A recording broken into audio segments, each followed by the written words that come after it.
सिलेबसच्या संदर्भात आणि आपली जी परीक्षा जी असेल त्याच्या संदर्भात जे अपडेट्स माझ्याकडे जे अवेलेबल आहेत ते अपडेट तुम्हाला सांगतो. मग जर समजा याच्यामध्ये काही बदल जर झाले तर ते बदल देखील तुम्हाला वेळोवेळी सांगितले जातील. आता सुरुवातीला आपला 25% सिलेबस जो आहे तो रिड्यूस केला गेला होता. त्यानंतर काय झालं की काही शहरामध्ये असं काही सर्वे वगैरे करण्यात आला की मुलांना ऑनलाईन अभ्यास जो आहे तो कितपर्यंत येतोय, कितपर्यंत समजलेला आहे. मग त्याच्यामध्ये सगळ्यात जास्त ज्या डिफिकल्टी ज्या आलेल्या आहेत ऑनलाईन एज्युकेशन मध्ये त्या मॅथमॅटिक्स संदर्भात आलेल्या आहेत. कारण मॅथमॅटिक्स हा विषय असा आहे की तो वर्गामध्ये डायरेक्ट मेथडने जे आहे ऑफलाईन पद्धतीने आपल्या ट्रॅडिशनल मेथड जे आहे त्याच्यानुसार अगदी व्यवस्थित तो समजतो असं बऱ्याचशा मुलांचं म्हणणं आलं. मग त्याच्यात आणखी काय केलं की काही शाळा वगैरे सुरू नाहीये. ठीक आहे, आपली इथं बऱ्यापैकी उपस्थिती आहे, परंतु आणखीनही बऱ्याचशा ठिकाणी विद्यार्थी हे शाळेमध्ये येऊ शकत नाही. मग हे सगळं गृहीत धरून पुन्हा काय केलं की आणखीन काही सिलेबस जो आहे तो रिड्यूस केला गेलेला आहे. मग त्याच्यामध्ये मॅथमॅटिक्स पार्ट 1 मध्ये फायनान्शियल प्लॅनिंग जो आहे तो कम्प्लीट लेसन जो आहे तो कम्प्लीट लेसन पूर्ण ओमिट केलेला आहे. त्याच्यावर कुठलाही क्वेश्चन जो आहे तो क्वेश्चन काही येणार नाहीये. त्यानंतर स्टॅटिस्टिक्स जो आहे पार्ट 1 मधला स्टॅटिस्टिक्स आणि फायनान्शियल प्लॅनिंग हे दोन्ही लेसन तिथं नसणार आहे. आणि मॅथमॅटिक्स पार्ट 2 साठी मेन्सुरेशन जो चॅप्टर जो आहे मेन्सुरेशन याच्यानंतरचा तो कम्प्लीट जो आहे तो ओमिट केलेला आहे.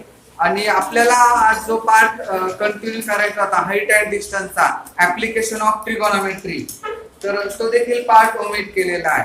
म्हणजे आतापर्यंत जे आपण व्हिडिओ जे अपलोड केलेले आहेत वर्गामध्ये तुम्हाला जे शिकवलेलं आहे तर त्याच्यामध्ये 6.1 कम्प्लीट पूर्ण उदाहरण तुम्हाला सोडून दिलेले आहेत तर तिथपर्यंत असणार आहे. आणि अगोदरचं मग सर्कल मधले जे थेरम्स वगैरे जे आहेत ते वेळोवेळी तुम्हाला यापूर्वी सांगितले गेलेच आहे. म्हणजे मेजर अपडेट जो आहे तो मेजर अपडेट्स काय की मेन्सुरेशन हा लेसन जो आहे तो मेन्सुरेशन हा लेसन आता नसणार आहे. मग आता होतंय काय की आपला हा जो पॅटर्न जो आहे क्वेश्चन पेपरचा पॅटर्न तुम्हाला सुरुवातीला सांगितलेला असेल किंवा मी सुरुवातीला ज्यावेळेस लेक्चर घेतलं होतं त्या पहिले 1-2 लेसनच्या वेळेस पहिलं लेक्चर ते पेपर पॅटर्न संदर्भातच घेतलेलं होतं. 10वीचं देखील तुम्हाला सांगितलेलं असेल. जरी नसेल तरी देखील मी तुम्हाला एक थोडक्यात हा पॅटर्न जो आहे तो पॅटर्न तुम्हाला सांगतो. नीट लक्ष द्या. मॅथमॅटिक्स पार्ट 1 आणि पार्ट 2 त्याच्यामध्ये इंटरनल इव्हॅल्युएशन जे आहे 20 मार्काचं ते इंटरनल इव्हॅल्युएशन होणार आहे. इंटरनल इव्हॅल्युएशन साठी तुम्हाला प्रॅक्टिकल जे आहे मॅथमॅटिक्स पार्ट 1 आणि पार्ट 2 साठी प्रॅक्टिकल एक्झाम ज्यावेळेस शाळा आता सुरू वगैरे होईल अगदी रेग्युलर टायमिंग वगैरे होईल त्यावेळेस प्रॅक्टिकल एक्झाम आपली घेतली जाईल. त्याकरता तुम्हाला प्रॅक्टिकल वही वगैरे आणण्यासाठी सूचना दिलेली आहे सायन्स आणि मॅथमॅटिक्सची. ते रिटर्न वर तुम्ही आता वेळ आहे तर रिटर्न वर सगळं आता पूर्ण करा, कम्प्लीट करा. म्हणजे मग नंतर त्या वह्या आणल्या जातील आणि वह्या आणल्या की मग प्रॅक्टिकल वगैरे तुम्हाला दाखवले जातील आणि एक्झाम देखील घेतली जाईल. मॅथमॅटिक्स पार्ट 1 साठी 10 मार्कची एक्झाम होईल, पार्ट 2 साठी 10 मार्कची एक्झाम अशी 20 मार्कची एक्झाम होईल. त्या 20चं कन्वर्जन 10 मार्क्स मध्ये आम्ही करणार आहोत. हे 10 मार्क्स बोर्डाला पाठवायचे, आणखीन 10 मार्क जे बोर्डाला पाठवायचे ते म्हणजे 2 होमवर्क असणार आहे. पार्ट 1 साठी होमवर्क आणि पार्ट 2 साठी होमवर्क. आता 10वी ब च्या मुली ज्या आहेत त्यांनी जे शिकवणार तुमचे जे टीचर जे आहेत त्यांना होमवर्क साठी 10वी ब साठी तो होमवर्क साठी काय असेल तेवढं विचारून घ्या. 10वी अ साठी होमवर्क साठी सुरुवातीला सांगितलेले की पुस्तकामधल्या ज्या ऍक्टिव्हिटी ज्या आहेत पार्ट 1 आणि पार्ट 2 च्या या सगळ्या ऍक्टिव्हिटीज तुम्हाला लिहायच्यात. पार्ट 1 च्या पुस्तकामध्ये जिथे जिथे ऍक्टिव्हिटी दिलेल्या आहेत ना त्या ऍक्टिव्हिटी तुम्हाला कम्प्लीट करायच्या. फक्त या कम्प्लीट करताना जे लेसन्स डिलीट झालेले आहेत ओमिट केलेले आहेत त्या लेसनच्या ऍक्टिव्हिटीज तुम्हाला लिहायच्या नाही. पार्ट 1 साठी होमवर्क साठी 5 मार्क आणि पार्ट 2 साठी होमवर्क साठी 5 मार्क अशा पद्धतीने हे 10 मार्क्स आणि प्रॅक्टिकलचे 10 मार्क्स हे बोर्डाला पाठवले जातील. हे झालं इंटरनल इव्हॅल्युएशन 20 मार्क्स हे बोर्डाला आपण नंतर पाठवलं जाणार आहे. त्यानंतर आता पेपर पॅटर्न जो आहे तो पेपर पॅटर्न कुठलाही चेंज झालेला नाही. फक्त लेसन जे आहे सिलेबस रिड्यूस केलेला आहे. पेपर जो आहे बोर्डाचा तो पेपर पॅटर्न किंवा पेपर रिड्यूस केलेला नाहीये. 40 आणि 40 मार्क्सचा पेपर दोन्ही होणार, पार्ट 1 आणि पार्ट 2 चा देखील. त्याच्यामध्ये जो पॅटर्न जो येतो तो question number 1A solve multiple choice question. Multiple choice question जे आहेत ते 4 मार्काला विचारले जातील. हे कंपल्सरी क्वेश्चन्स आहेत. मल्टिपल चॉईसचे 4च विचारले जातील आणि 4 तुम्हाला लिहायचे. याच्यामध्ये लिहित असताना मल्टिपल चॉईसचे जे क्वेश्चन जे आहेत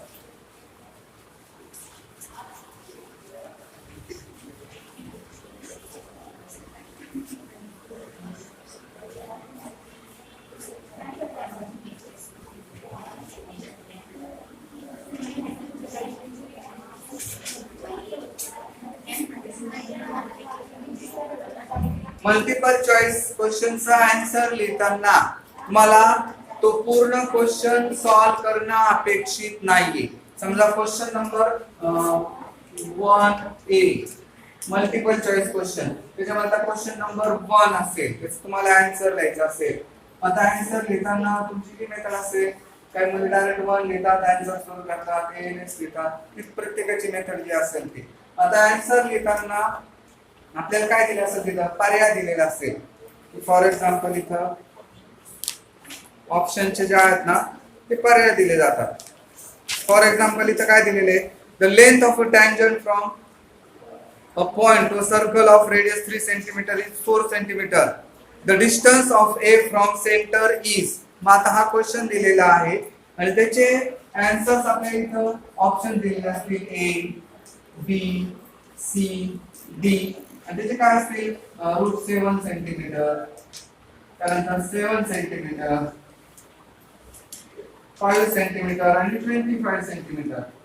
आता हे ऑप्शन दिलेले आहेत. मग हे आन्सर लिहिताना स्ट्रिक्टली म्हणजे फक्त बोर्डाने काय सांगितलेले आहे की या पर्यायापैकी जे ऑप्शन करेक्ट असेल ते ऑप्शन तुम्हाला द्यायचे. फॉर एक्झाम्पल जर समजा ए हे ऑप्शन करेक्ट असेल तर फक्त तुम्हाला ए असं लिहायचं.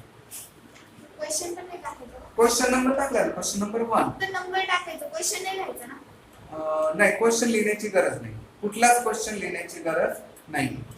आणि डायरेक्ट आता बऱ्याच मुली काय करतात की हे सॉल्व करत असताना मग क्वेश्चन नंबर 1 मग तो जो दिलेला असेल फॉर्म्युला असेल तर फॉर्म्युला लिहिणं, कॅल्क्युलेशन करणं, मग आलेले काय आन्सर असेल समजा √7 सेंटीमीटर हे तुमचं आन्सर आलं आणि मग त्याच्यानंतर लिहिणार की आन्सर याचं काय असणार आहे √7 सेंटीमीटर.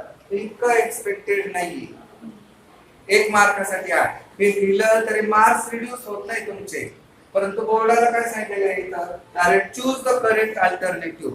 करेक्ट अल्टरनेटिव्ह जे आहे ते फक्त सिलेक्ट करायचंय तुम्हाला. ते जे अल्टरनेटिव्ह असेल ते तुम्हाला हा जो आहे ते तुम्हाला फक्त इथे लिहायचं. मग त्यांनी जे सांगितले ते आपण ऐकायचे.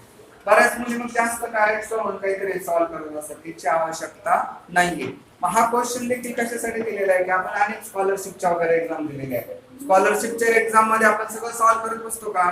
नाही, त्या एक्झाम मध्ये फक्त काय लिहितो करेक्ट ऑप्शन्स आपण लिहित असतो, बरोबर आहे ना. ऑलिम्पियाडचे ज्यांनी एक्झाम दिलेले असतील त्या स्कॉलरशिपच्या 7वीच्या 8वीच्या ज्या स्कॉलरशिप होत्या त्याच्यामध्ये राऊंड करणं किंवा आन्सर वगैरे लिहिणं हे फक्त एक्सपेक्टेड असतं. आणि त्याची तुम्हाला नंतर 11वी 12वी गेल्यानंतर जे सीईटी किंवा एंट्रन्स एक्झाम जे असतात ते याच पद्धतीने होतात. मल्टिपल चॉईसच्या कॉम्पिटेटिव्ह एक्झाम सगळ्या त्याची सवय तुम्हाला व्हावी याकरता हा क्वेश्चन तुम्हाला दिला गेलेला आहे. आणि मग तुम्हाला आन्सर लिहिण्यासाठी दुसरे क्वेश्चन दिलेले आहेत ना डिस्क्रिप्टिव्ह मध्ये, त्याचे तुम्ही आन्सर लिहा.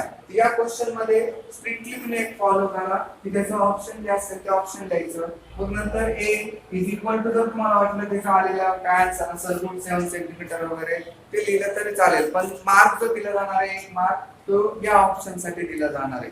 हा झाला question number 1A select correct alternative. त्यानंतर याच्यामधला बी जो आहे solve any 4 out of 4. 4 question दिले जातील, 4 सॉल्व करायचे. 1 मार्काचाच क्वेश्चन येतो. 1 मार्काचा याच्यामध्ये एक्सपेक्टेड 2 ते 3 स्टेप मध्ये त्याचा आन्सर येतो. 2 ते 3 स्टेप मध्ये ते तुम्ही तिथे लिहायचं 1 मार्काच्या आणि तुम्हाला तो क्वेश्चन सॉल्व करायचा. शक्यतो फॉर्म्युला वगैरे लिहिणं. आता आज आपल्याला आहे ना ट्रिगोनॉमेट्रीचे 1 मार्क आणि 2 मार्क क्वेश्चन जे आहे त्याच प्रिपरेशन करायचं. जिथून पुढे आता मी काय करणार आहे, आज पॅटर्न झाला की लगेच ट्रिगोनॉमेट्री आताच आपलं संपलेलं आहे. पार्ट त्याचा हाईट अँड डिस्टन्स घ्यायचं होतं पण तो पार्ट ओमिट झालेला आहे, ते मी काही घेत नाही. माझा ट्रिगोनॉमेट्रीज क्वेश्चन नंबर 1 आणि क्वेश्चन नंबर 2 जे आहे ते वेगवेगळ्या ज्या सॅम्पल क्वेश्चन पेपर माझ्याकडे अवेलेबल आहेत त्याच्यातले क्वेश्चन घेणार, ते सॉल्व्ह करून देणार. म्हणजे 1 आणि 2 मार्काचं प्रिपरेशन आपण करणार आहे. ट्रिगोनॉमेट्री झालं तर दुसरा लेसन घेणार, 1 मार्क 2 मार्कचं प्रिपरेशन करणार. म्हणजे क्वेश्चन वाईज आता वेळ अशी आलेली आहे की वेळ कालावधी थोडा आहे. आता एक्झाम कधी होईल सांगता येणार नाही, पण डिक्लेअर होऊ शकते अचानक. जसं फॉर्म्स वगैरे आपलं डिक्लेअर झालेले तसं एक्झाम डिक्लेअर होईल. एक्झाम डिक्लेअर झाली का आपल्याला यापूर्वी आम्ही काय सांगायचो की एक्झाम ओरिएंटेड अभ्यास करू नका, सिलेबस घ्या, हे समजून घ्या, सगळं कन्सेप्ट समजून घ्या. कन्सेप्ट आपण आता समजून घेतलेलेच आहेत, सिलेबस रिड्यूस झालेला आहे. आता आपल्याला पॅटर्न नुसार त्या याचा पेपरचा जो आहे तो आपल्याला अभ्यास करायचा आहे. 1 मार्क 2 मार्क क्वेश्चन कुठले असते. आता एक गोष्ट लक्षात घ्यायची आपण की मेन्सुरेशन हा लेसन नाहीये, बरोबर आहे ना. ऍप्लिकेशन ऑफ ट्रिगोनॉमेट्री नाही. आधीचे सर्कल मधले बरेचसे थिअरम वगैरे 3 पॅरलल लाईनचा थिअरम आहे. त्यानंतर बरेचसे थिअरम अपोलोनियसचा कॉन्व्हर्स जो आहे तो देखील कॅन्सल झालेला आहे. असे थिअरम वगैरे कॅन्सल झालेले आहेत. तर मग सिलेबस थोडा आहे. आता हा मेन्सुरेशन पूर्ण लेसन गेला आणि त्याचं वेटेज होतं मागच्या वेळेस मेन्सुरेशनचं 10 मार्काचे क्वेश्चन होते त्याच्यावर मेन्सुरेशनचे. हे मेन्सुरेशन हा लेसनच नाही, म्हणजे 10 मार्क काय होणार ऑटोमॅटिकली दुसऱ्या लेसनला जाणार, बरोबर आहे ना. आता आपण ट्रिगोनॉमेट्री हा पार्ट घेतला, त्याच्या सुरुवातीचा आपण जे सगळं 6.1 घेतलेलं आहे त्याच्यावरच येणार ना सगळं वेटेज. हा मग तेच अगदी व्यवस्थित करायचं आपण. आता देखील एक्झाम्पल मी तेच घेणार आहे. ट्रिगोनॉमेट्री 40 लक्षात आलं असेल तुमच्या. पहिले 1-2 दिवस शो दॅट ट्रू दॅट समजत नसतील, नंतर शेवटी समजत आहे तुम्हाला या सगळ्या लिहिलेल्या आयडेंटिटी त्याच वापरायच्या. मग आपण तेच प्रिपरेशन करणार आहे. टॉपिक आपल्याला रिड्यूस झालेला आहे त्याचंच व्यवस्थित प्रिपरेशन करायचंय आणि त्यानुसार आपल्याला एक्झाम जी आहे ती एक्झाम द्यायची. क्वेश्चन नंबर 1 झाला. 1 जो आहे पूर्ण जो आहे तो ऑब्जेक्टिव्ह टाइप क्वेश्चन आहे. 1-1 मार्काचे क्वेश्चन आहे. त्याच्यामध्ये ऑप्शन क्वेश्चन तुम्हाला कुठलाही नाहीये. क्वेश्चन नंबर 2 जो आहे तो ऍक्टिव्हिटी जी आहे ती ऍक्टिव्हिटी आपल्याला कंप्लीट करायची.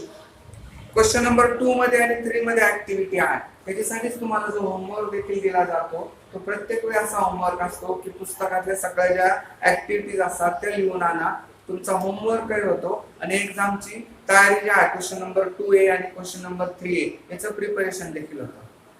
हे सगळं आपण तुम्हाला जे सांगितलं जातं शाळेमध्ये की आम्हाला आता वर्षानुवर्ष हा अनुभव आलेला असतो की परीक्षा आहे, परीक्षेला काय अपेक्षित असतं आणि सुरुवातीला जर सांगितलं तुम्हाला तर त्याची तयारी होत जाते. ज्यावेळेस आता सुरुवातीपासून ज्या मुली ऐकतात व्यवस्थित ते करतात त्याचा फायदा त्यांना शेवटी होत असतो. पण ही चालणारी प्रोसेस जी आहे ना ही खूप लेंदी प्रोसेस असते. पूर्ण वर्षभर आपल्याला ते काम करावं लागतं. त्याचा फायदा शेवटी परीक्षेच्या वेळेस आपल्याला समजतो. तुम्हाला असं वाटतं की सर हे सांगतात, हे लिहायला लावतात, परत वाचायला लावतात किंवा काय, पण त्याचा फायदा तुम्हाला नंतर नक्कीच होणार आहे. सेकंड आहे कम्प्लीट ऍक्टिव्हिटी आपल्याला करायची. त्यानंतर क्वेश्चन सेकंड बी जो आहे solve any 4 out of 5 sub question. 5 sub question दिले जातील. 5 पैकी 4 क्वेश्चन तुम्हाला सॉल्व करायचे. मग आता हा क्वेश्चन सॉल्व होताना काय होतं, ऍक्टिव्हिटी तुम्ही सॉल्व केली, ऍक्टिव्हिटी मध्ये समजलं अरे कसं सॉल्व करायचं आताही तुम्हाला येतंय, पण ऍक्टिव्हिटी मध्ये समजलं काय काय स्टेप्स आहेत. त्याच टाईपचा क्वेश्चन आता विदाउट ऍक्टिव्हिटी असतो. जसं वरती तुम्ही सॉल्व केलेले त्यानुसारच खाली सेकंड बी मध्ये तो सॉल्व करायचा, त्याच्या स्टेप्स वगैरे येतील. आणि ऍक्टिव्हिटी मध्ये नेहमी लक्षात ठेवा क्वेश्चन नंबर सेकंड ए मध्ये जी ऍक्टिव्हिटी आहे त्या ऍक्टिव्हिटीला 2 मार्क्स आहेत. आणि याच्यामध्ये अगदी ठरवून दिलेले बोर्डानं की प्रत्येक क्वेश्चन मध्ये एक्झॅक्टली 4 बॉक्सेस असतात तुम्हाला फिल करायचे ऍक्टिव्हिटी मध्ये. सेकंड ए मध्ये 2 मार्काला क्वेश्चन आहे ना तो, तर किती एक बॉक्सेस फिल करायचे 4, बरोबर 4 बॉक्सेस असणार आहे. आणि 4 बॉक्सेस प्रत्येक बॉक्सला हाफ असे मार्क दिले जातात. इथं काय केलं जातं की तुमचा पेपर आल्यानंतर हा बॉक्स चेक केला जातो. पहिल्या बॉक्स मध्ये ती व्हॅल्यू आहे का हाफ मार्क, दुसऱ्यामध्ये आहे का हाफ मार्क, आहे का हाफ मार्क, आहे का हाफ मार्क. समजा नसेल तर याला हाफ मार्क मिळणार नाही, अशी मला हाफ मार्क इथे मिळतात. अगदी मेकॅनिकल टाइप क्वेश्चन पेपर आता चेक होतो. या पद्धतीने आहे का तर मार्क, नसेल तर काही नाही. तुम्ही अगदी सॉल्व केलं, खूप मोठा पानभर सॉल्व केलं आणि चौकटीत जर ती व्हॅल्यू दिली नाही मार्क्स मिळणार. त्या पद्धतीने तुम्ही तो क्वेश्चन लिहायचा. ती ब्रॅकेट असतील दिलेले ते फिलअप करायचे. 2 मार्क्स तुम्हाला याचे मिळतात. 2 ऍक्टिव्हिटी कंप्लीट करायचे. 4 मार्कासाठी हा सेकंड ए आहे. सेकंड बी तुम्हाला सॉल्व करायचा आहे. त्याला देखील 4 क्वेश्चन आहेत, 2-2 मार्काचा क्वेश्चन, असे 8 मार्काचे झाले. थर्ड ए जो आहे, थर्ड ए मध्ये परत ऍक्टिव्हिटी आलेली आहे आणि या ऍक्टिव्हिटी आता 3 मार्काला आहे. ऍक्टिव्हिटी 3 मार्काला आहे. बॉक्सेस किती असतील? 6 बॉक्सेस असतील. बरोबर, 6 बॉक्सेस तुम्हाला फिलअप करायचे. हाफ मार्क असणार आहे. 2 ऍक्टिव्हिटी तुम्हाला सॉल्व्ह करायच्या. Solve complete 1 activity out of 2. 2 activity दिल्या जातात, त्याच्यापैकी एक ऍक्टिव्हिटी तुम्हाला सॉल्व्ह करायची. 6 बॉक्सेस जे आहेत ते फिलअप करायचे. थर्ड बी जो आहे तो थर्ड बी मध्ये पुन्हा त्या थर्ड ए चा तोच पॅटर्न पाहिजे, कसं सॉल्व्ह केलेले आहे त्याचा रेफरन्स द्यायचा. त्यानुसार थर्ड बी जो आहे तो क्वेश्चन वेगळा असेल तो त्या पद्धतीनं सॉल्व्ह करायचा. म्हणजे हा पॅटर्न का दिलेला आहे की सगळ्यांना अगदी मॅथमॅटिक्स इझी जावं, सोपं जावं. आता ह्या बॉक्सेस भरायचे. बॉक्सेस भरायचे थोडं कॉन्फिडन्स येतो, अरे एवढंच दिलं. मग तो बॉक्सेस पाहून खाली काय आपल्याला स्वतःला मनाने सोडवता येईल, म्हणून नंतरचं क्वेश्चन आपल्याला मनाने सोडवण्यासाठी दिलेले आहे. अशा प्रकारे पेपरचा पॅटर्न ठरवलेला आहे बोर्डाने. त्यानंतर क्वेश्चन नंबर 4 जो आहे, 4 पहा की साधारणपणे काय केलं जातं की बोर्ड कुठलाही पेपर सेट होताना 40 मार्क्स जे असतात म्हणजे 100% म्हणजे 40 मार्काचा जर पेपर असेल त्याच्यापैकी 40% 40% क्वेश्चन जे असतात ते इझी असतात, खूप इझी, म्हणजे अगदी सहज आपल्याला सॉल्व्ह होतील. 40% मीडियम असतात, म्हणजे थोडंफार आठवायचं, फॉर्म्युला वगैरे कॅल्क्युलेशन वगैरे करायचं, असे 40% असतात. आणि 20% जो असतात ना तो थोडा डिफिकल्ट असतो. डिफिकल्टी लेवल थोडी वाढवलेली असते, जिथे आपल्याला स्किल वापरावं लागणार आहे थोडंसं. तर मग हा क्वेश्चन नंबर 4 जो आहे, हा question number 4 out of text book, out of text book question असतो. म्हणजे आपल्या पुस्तकाच्या बाहेरचा question, syllabus related. Out of syllabus म्हणत नाही. आउट ऑफ सिलेबस आणि आउट ऑफ टेक्स्ट बुक याच्यामध्ये फरक आहे. आउट ऑफ टेक्स्ट बुक म्हणजे काय, आपल्या सिलेबसचे रिलेटेड पण या पुस्तकामध्ये नसते. जसं इंग्लिश मध्ये अनसीन पॅसेज असतो, आहे ना अनसीन पॅसेज, तसा अनसीन क्वेश्चन आणायचं याला. अनसीन क्वेश्चन आपल्या पुस्तकात नसलेलं, कदाचित आपण वर्गामध्ये सोडवलेलं असेल, मी सोडून दिलेलं असेल, तुम्ही सोडवलेलं असेल, कुठेतरी पाहिलेलं असेल तुम्ही. तो पॅसेजचं पण तसं असतं ना, अनसीन म्हणता, पण तो तुम्ही एक्झामला आपल्या प्रिलियमला झाला, कुठं झाला, होऊ शकतं ना तसं, त्यावेळेस तो अनसीन असतो, पण तुम्ही हे करू शकता. आणि तो जर तुम्ही व्यवस्थित जर अभ्यास केला असेल तर हा देखील क्वेश्चन तुम्हाला अगदी सॉल्व्ह करता येईल, याच्यामध्ये घाबरण्यासारखं काही नाहीये. क्वेश्चन नंबर 5 जो आहे तो solve any one out of 2 sub questions. हा 3 मार्काचा जो क्वेश्चन जो आहे थोडा हॉट क्वेश्चन टाइप असतो, हायर ऑर्डर थिंकिंग टाइप हा क्वेश्चन असतो. प्रॉब्लेम सेट मधला असेल किंवा कुठला असेल, अशा पद्धतीने हा 5वा क्वेश्चन असतो. पहिले 3 क्वेश्चन तर अगदी सिंपल असतात. मग हे 3 क्वेश्चन जर आले तुम्हाला कॉन्फिडन्स येतो पेपरला, 4था आणि 5वा देखील तुम्ही सॉल्व्ह करू शकता. यानुसार हा पेपर पॅटर्न आहे. अगदी सुरुवातीच्या व्हिडिओमध्ये हा पेपर पॅटर्न मी एक्सप्लेन केलेला होता.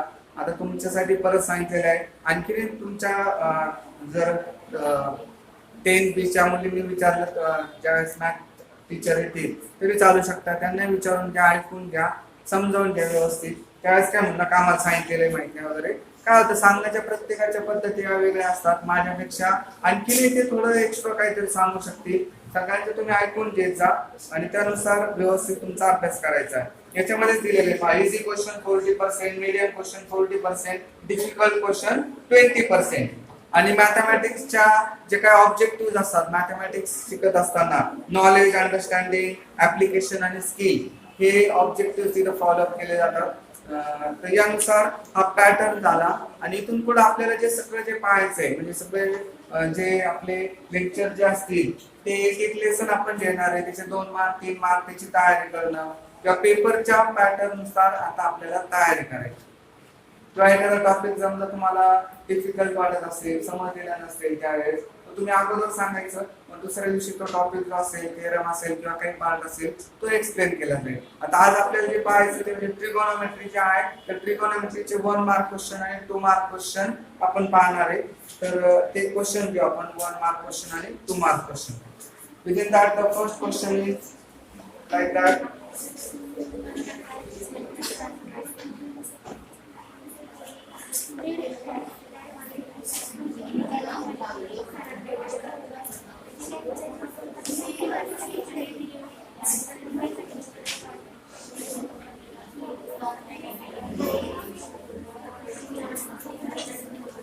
तर पहिला एक ऍक्टिव्हिटीचा क्वेश्चन आहे.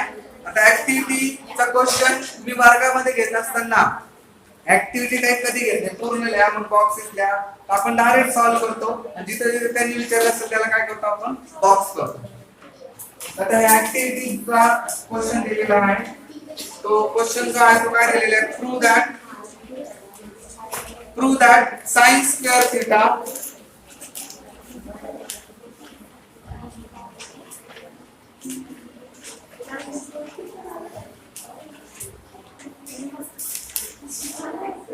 sin square theta upon cos theta plus cos theta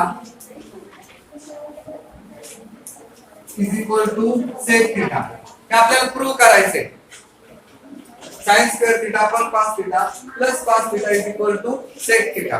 आता हे प्रूव्ह करण्यासाठी अगोदर काय करणार आपण, लेफ्ट हँड साइड घेणार. लेफ्ट हँड साइड इकडच्या साइडला आपल्याला sec theta लागते. sec theta म्हणजे कशाचा रेसिप्रोकल येतो,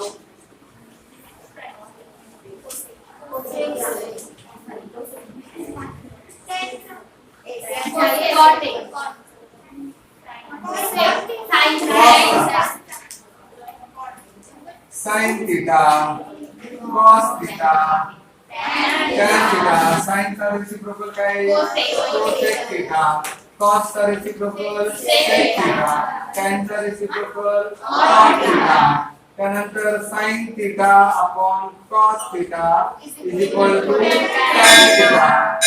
sin square theta plus cos square theta is equal to 1.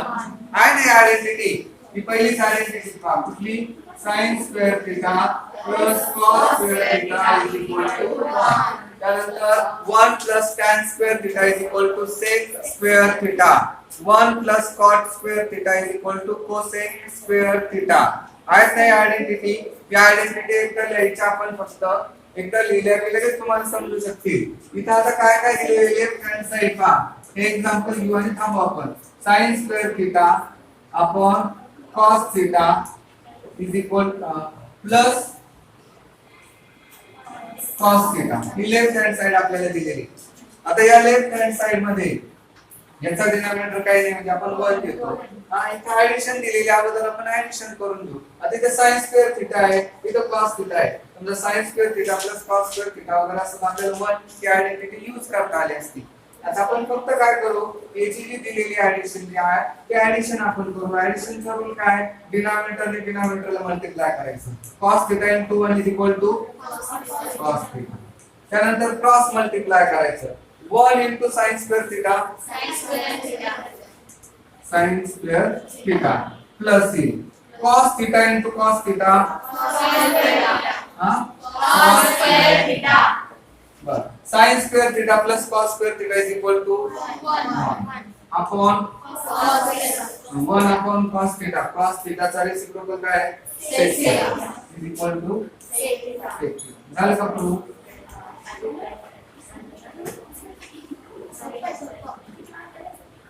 हे 2 मार्काला ऍक्टिव्हिटी होतं. इथं काही ब्रॅकेट वगैरे दिले ते मी ते दिले नाही, आपण पूर्ण सॉल्व्ह करतो. म्हणजे आज ऍक्टिव्हिटी असेल तुम्ही त्याला ब्रॅकेट ते करू शकता. यानुसारचे काही एक्झाम्पल्स आहेत ते आता उद्या घेतले जातील. 1 मार्क आणि 2 मार्क. 2 मार्कचा क्वेश्चन होता. 1 मार्क 2 मार्क्स ट्रिगोनॉमेट्रीचे घेऊ, त्यानंतर तुम्ही सांगता तो टॉपिक नसेल तो कम्प्लीट होईल.